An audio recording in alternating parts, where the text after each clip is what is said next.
कार्तिक पूर्णिमा की व्रत कथा। जय श्री हरि दोस्तों, स्वागत है आपका आपके चैनल शिव महिमा में। आज हम आपको सुनाने जा रहे हैं कार्तिक पूर्णिमा की व्रत कथा। आप सभी को कार्तिक पूर्णिमा की हार्दिक शुभकामनाएं। आज सुनिए कार्तिक पूर्णिमा के दिन सुनी जाने वाली कथाएं। कार्तिक पूर्णिमा की पौराणिक कथा के अनुसार तारकासुर नाम का एक असुर था, जिसके 3 पुत्र थे, तारका, कमला और विदुमाली। जब भगवान शिव के पुत्र भगवान कार्तिकेय ने तारकासुर का वध कर दिया, तब उसके तीनों पुत्रों ने बदला लेने का निर्णय लिया।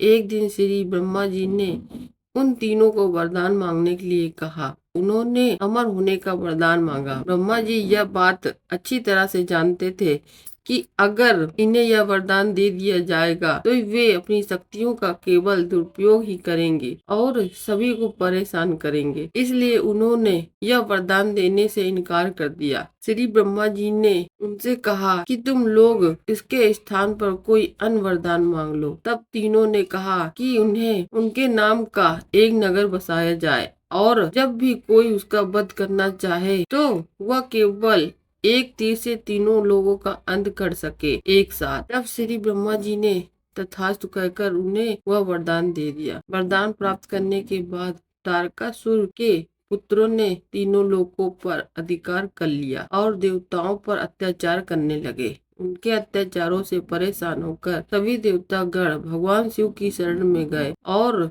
उन तीनों का वध करने की प्रार्थना की। तब महादेव जी ने विश्वकर्मा जी से एक दिव्य रथ का निर्माण करवाया और सभी देवताओं ने अपना अपना अंश उस दिव्य रथ को प्रदान किया। तब उस दिव्य रथ पर सवार शिव का वध करने के लिए निकल पड़े। देवताओं और राक्षसों के बीच घमासान युद्ध हुआ। युद्ध के दौरान जब तीनों राक्षस एक तीस पे आए और एक अभिजीत मुहूर्त हुआ, उस समय भगवान शिव ने एक तीर से तीनों का वध कर दिया। कहा जाता है कि तभी से भगवान शिव को त्रिपुरारी कहा जाता है। उन तीनों के अत्याचार से मुक्त होने की खुशी में देवताओं ने देव दिवाली मनाई, दीप जलाकर खुशियां मनाई।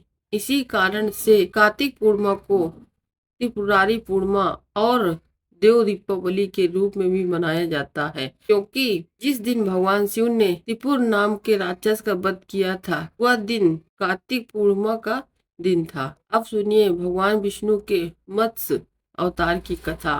मान्यताओं के अनुसार एक बार एक प्रतापी राजा, जिसका नाम सत्यव्रत था, कृतमाला नदी में स्नान कर रहा था। स्नान के पश्चात जब सूर्य देव को तर्पण के लिए उसने अपने हाथ उठाए तो उसकी अंजलि में एक छोटी सी मछली आ गई। राजा सत्यव्रत ने मछली को पुनः नदी में छोड़ दिया, लेकिन तभी वह मछली बोल उठी, राजन, इस जल में बड़े बड़े जीव रहते हैं जो छोटे जीवों को मार कर खा जाते हैं। कृपा मेरे प्राणों की रक्षा करिए। जब सत्यव्रत के हृदय में उस मछली के लिए दया उत्पन्न हुई और वह उस मछली को अपने कमंडल में लेकर अपने घर आ गए। अगली सुबह जब सत्यव्रत नींद से उठा, तब मछली का शरीर इतना बड़ा हो चुका था कि कमंडल भी छोटा पड़ने लगा। तब मछली बोली, राजन, मेरे रहने के लिए कोई और स्थान हो तो कृपया ढूंढिए, मैं इसमें नहीं रह पा रही हूँ। तब राजा ने मछली को कमंडल से निकालकर पानी के बड़े मटके में रख दिया। रात भर मटका भी मछली के लिए छोटा बढ़ने लगा। ऐसा करते करते मछली का आकार इतना बड़ा हो गया कि उसे सरोवर में ही रखा जा सकता था, और जब सरोवर भी छोटा पड़ गया तो उसे समुद्र में डाल दिया गया। अब आश्चर्य की बात यह हुई कि विशाल समुद्र भी मछली के लिए छोटा पड़ गया। तब राजा सत्यव्रत ने बड़े ही विनम्र स्वर से पूछा कि आप कौन हैं, जिन्होंने सागर को भी डुबो दिया है। तब भगवान विष्णु ने उत्तर दिया कि मैं हयग्रीव नामक दैत्य के वध के लिए आया हूँ, जिसने छल से वेदों को चुरा लिया है और उसके कारण ही जगत में चारों ओर अज्ञान और अधर्म फैल गया है। मत्स्य रूपधारी भगवान विष्णु ने कहा कि आज से ठीक 7वें दिन के बाद पृथ्वी पर प्रलय आएगी और वह समय बहुत ही भयानक होगा। संपूर्ण पृथ्वी जलमग्न हो जाएगी। जल के अलावा यहाँ कुछ भी नहीं बचेगा। तब आपके पास एक नाव पहुंचेगी और उस समय आप सभी प्रकार के जरूरी अनाज, औषधि, बीज और सत ऋषियों को साथ लेकर उस नाव पर सवार हो जाए। मैं उसी समय फिर आपसे मिलूंगा। राजा ने भगवान का यह आदेश स्वीकार कर लिया।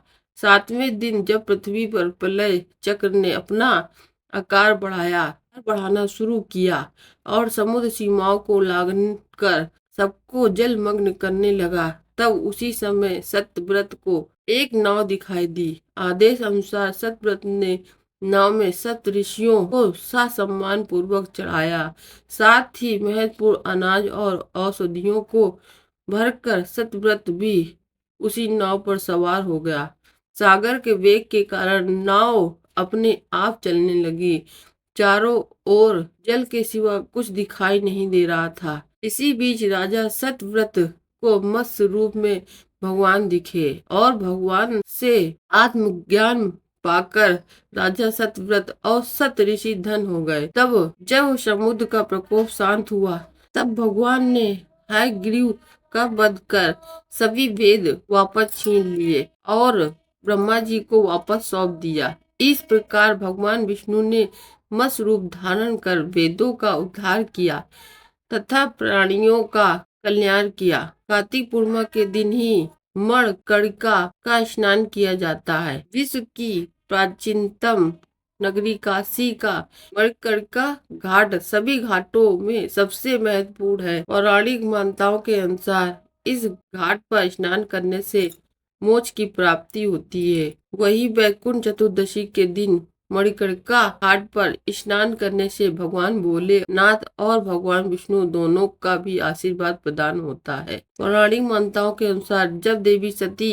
अपने पति शिव का अपमान सहन नहीं कर पाई और अपने पिता के यज्ञ कुंड में कूद गई, तब भगवान शिव वहां प्रकट हुए और अग्नि में से देवी सती के शरीर को अपने हाथों में उठाए हुए पूरे ब्रह्मांड में घूम रहे थे। इस दौरान माता का कर्ण फूल यानी कान की बाली इसी स्थान पर गिरी थी। तभी से इस घाट मणिकर्णिका घाट कहा जाने लगा। सबसे पहले भगवान विष्णु ने कार्तिक मास के शुक्ल पक्ष की वैकुंठ चतुर्दशी को मणिकर्णिका घाट पर स्नान किया था। तभी से यह पवित्र माना जाता है। वहीं 14 की रात्रि में तीसरे पहर के समय इस घाट पर स्नान करने से मोक्ष की प्राप्ति होती है। एक बार की बात है, जब भगवान विष्णु पृथ्वी पर भगवान भोलेनाथ की पूजा आराधना करने के लिए काशी आए थे, तब उन्होंने मणिकर्णिका घाट में ही स्नान किया था। स्नान के पश्चात भगवान विष्णु शिव का पूजन करने के लिए 1000 कमल के पुष्प अर्पित करने बैठे। तभी भगवान शिव ने श्री विष्णु जी की परीक्षा लेने के लिए एक कमल का पुष्प छुपा लिया।